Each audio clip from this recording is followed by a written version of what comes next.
जंग के बीच कल अमेरिकी राष्ट्रपति बाइडेन ने तेल अवीव का दौरा किया। आज जंग के बीच British PM Rishi Sunak Israel पहुंच रहे हैं और वहां पर वो नेतन्याहू से मुलाकात भी करेंगे।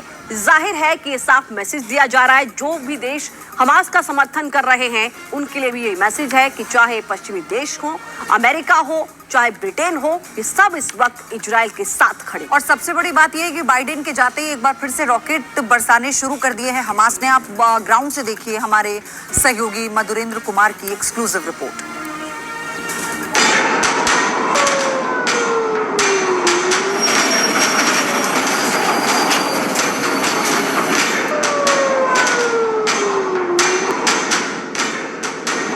इजराइल का तटीय शहर तेल अवीव इजराइल का दूसरा सबसे अधिक आबादी वाला शहर, लेकिन जंग के बाद से ये शहर हमास के टारगेट पर रहा है, जिसकी गवाही है सड़कों पर पसरा सन्नाटा, जहां हर पल छाया है मौत का खौफ।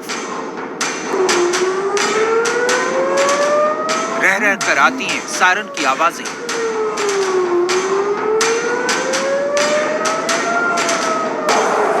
पंद्रह अक्टूबर,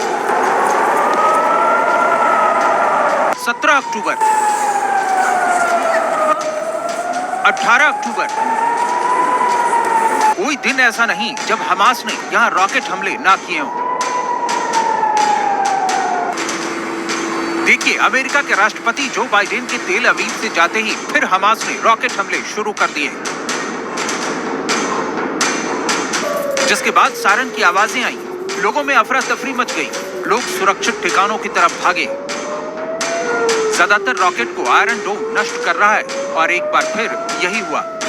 इस वक्त हम एक रेस्टोरेंट में हैं और देर रात यहाँ पर डिनर के लिए आए हैं। अचानक बजे सायरन के बाद आप देखिए भारी संख्या में जो लोग बाहर थे वो किस तरह से भीतर चले आए और इनकी आंखों में इस वक्त खौफ को आप देखिए किस तरह से यहाँ पर लोग जो हैं वो दरअसल खौफ के साथ हैं, क्योंकि बाहर हो रहे धमाके के चलते जो है वो यहाँ पर एक पैनिक सा क्रिएट हुआ और उस पैनिक के क्रिएट होने के बाद दो ब्लास्ट हुए। दो ब्लास्ट के बाद यहाँ पर देखिए कि लोग इंतजार कर रहे हैं कि अब इस सायरन का जो पूरा साया है वो छटे और फिर से जीवन यहाँ पर सामान्य हो पाए। तो ये स्थितियाँ लगातार यहाँ पर बनी हुई है और तेल अवीव में आज की रात किस तरह से भारी पड़ रही है हम आपको दिखा रहे हैं। बाहर का नज़ारा भी आपको दिखाते हैं कि किस तरह से दरअसल बाहर की तरफ अगर आप आइए तो पूरा सन्नाटा आप देखिए कि बाहर किस तरह से सन्नाटा जो है वो छाया और तकरीबन जो लोग हैं वो भागते दौड़ते नजर आए।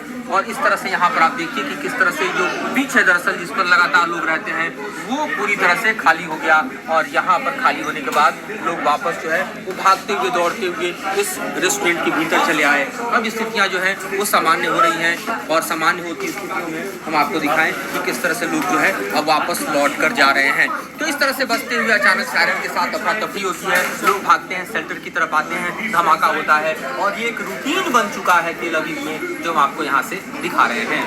लेकिन ऐसे खौफ के माहौल में न्यूज नेशन संवाददाता मधुरेंद्र कुमार तेल अवीव में मौजूद हैं।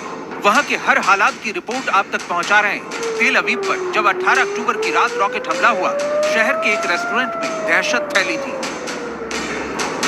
तेल अवीव में आए दिन रह रहकर खतरे का सायरन बजता है और लोगों को खौफ से भर देता है। ऐसा नहीं है कि इजराइल का anti missile defence system Iron Dome हर बार रॉकेट को नेस्तनाबूद कर दे। कई बार जब चूक होती है तो हमले के बाद ये मंजर होता है।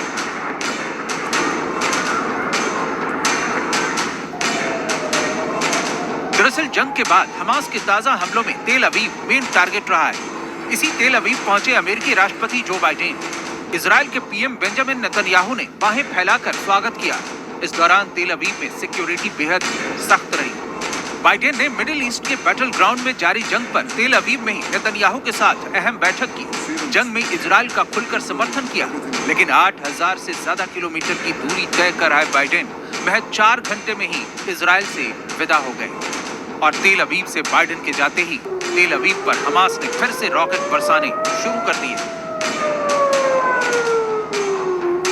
अमेरिका के विदेश मंत्री एंटनी ब्लिंकन जब तेल अवीव में थे उस वक्त भी रॉकेट हमला हुआ और सायरन की आवाजें गूंजी। जर्मन चांसलर ओलाफ शोल्ज के तो तेल अवीव पहुंचते ही हमास ने रॉकेट दागे थे और खतरे का सायरन बजते ही जर्मन चांसलर को प्लेन से निकालकर फौरन बंकर में ले जाया गया। उनके साथ जर्मन डेलीगेशन भी मौजूद था।